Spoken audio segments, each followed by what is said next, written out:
Subhadra has lived in Wayanad, a district in North Kerala, for more than 40 years. Her house is situated next to Chundalipura, a river in the Kabini basin. Subhadra and her family had to rush out on the night of August 7th as the river entered their homes.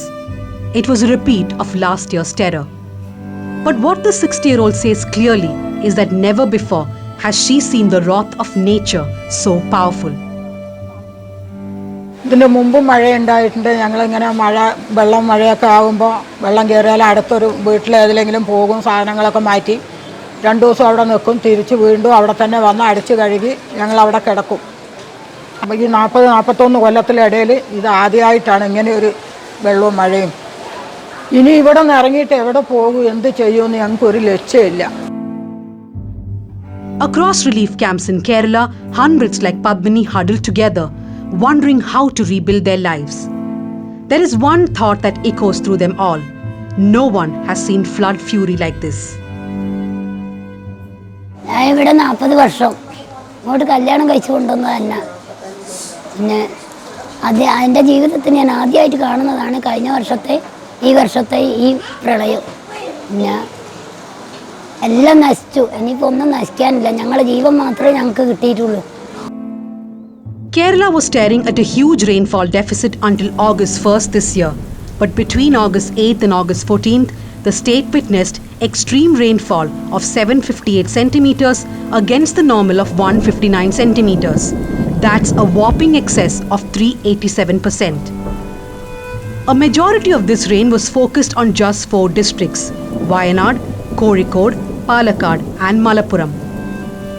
The same time in 2018, the rainfall in Kerala between August 9th and August 15th was 403 centimeters against the normal of 144 centimeters. It was in excess of 257%. The intense weather systems caused rivers to overflow, leaving many districts under the mercy of floods. So why is Kerala seeing this sudden deluge in the past 2 years? Clearly, monsoon patterns are changing. Kerala is now witnessing intense rainfall over a short span of time as opposed to moderate rainfall spread over a few weeks. Research shows that 2 kinds of rainfall days are increasing: high rainfall days and low rainfall days. At the same time, the number of moderate rainfall days has been steadily decreasing. This means that a whole season's rainfall, which is normally spread across 4 months, is now coming down in a matter of days. What is happening is the number of days in which you have extreme rainfall, say about 10 centimeters, that is going up in frequency. What that means is that even when there is no disaster, these rains are not as useful for agriculture because most of the waters run off rather than staying in the soil, because the same rainfall happens over multiple days. Apart from that, what happens is that the kind of disasters that we are seeing now 2 years in a row, the likelihood of that increases. Some scientists attribute this change in the monsoon pattern to global warming. They say that the Pacific Ocean, which has been absorbing heat due to increasing carbon emissions, has in turn been dumping its heat content into the Indian Ocean. With the Indian Ocean becoming warmer, this in turn has impacted the monsoon winds. Unusually they have seen that this Pacific is dumping huge amount of heat to the Indian Ocean. That's normally scientists, they are calling it as ocean heat content. So earlier, some maybe 50 or 60 years back, the ocean heat content might be from surface to about 200 meters or so. Now it has been stretched to 2 kilometers. So you can imagine Indian Ocean is so rich with heat content, heat energy. The atmosphere creates rain-bearing clouds, resulting in extreme spells of rainfall. So with this time evolution, with this warming scenario, atmosphere is now capable of holding more water vapor than earlier.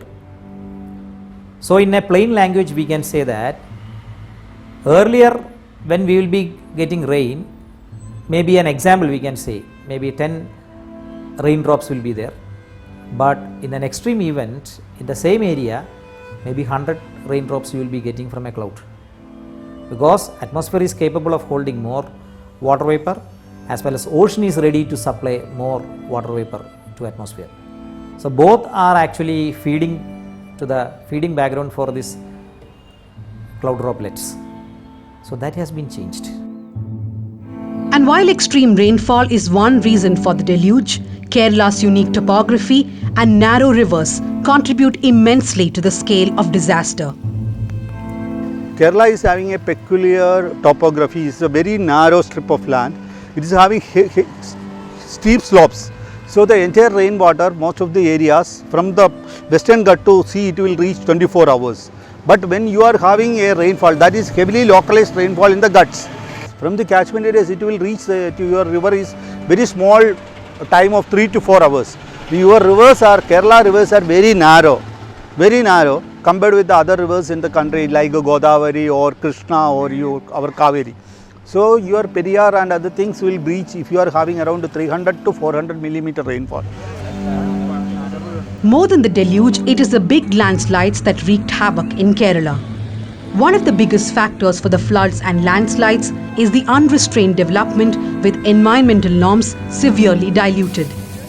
Kerala, like its neighbours, has refused to accept the report by ecologist Madhav Gadgil, which recommended designating the entire Western Ghats as an ecologically sensitive area and restricting mining, quarrying and construction in these fragile lands. So what last year's and this year's rains, landslides, floods have taught us or should be teaching us is that this is a very, very fragile land and you cannot do a Dubai in Kerala. And all politicians, bureaucrats all over the place, starting from local panchayat up to the Chief Minister of Kerala, have this notion that Kerala can develop like what they all dream, and most of their dreams unfortunately are Dubai dreams. Other experts say that though the monsoon pattern has changed, extreme rainfall and floods would have to recur again in the next 10 years for it to be labelled climate change. To study any of this, the need of the hour is real-time weather data.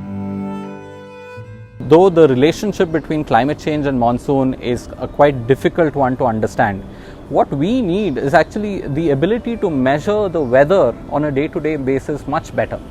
We need probably one weather station automated that is sending its data live online probably every 30 square kilometers in a place like the Western Ghats and most of Kerala and Karnataka, because rainfall changes from one side of the hill to the other. After decades of changing land use patterns and destroying forests, what is certain is that there may be no going back. With over 500 dead and lakhs displaced from the 2 consecutive disasters, it's now about the lessons we learn.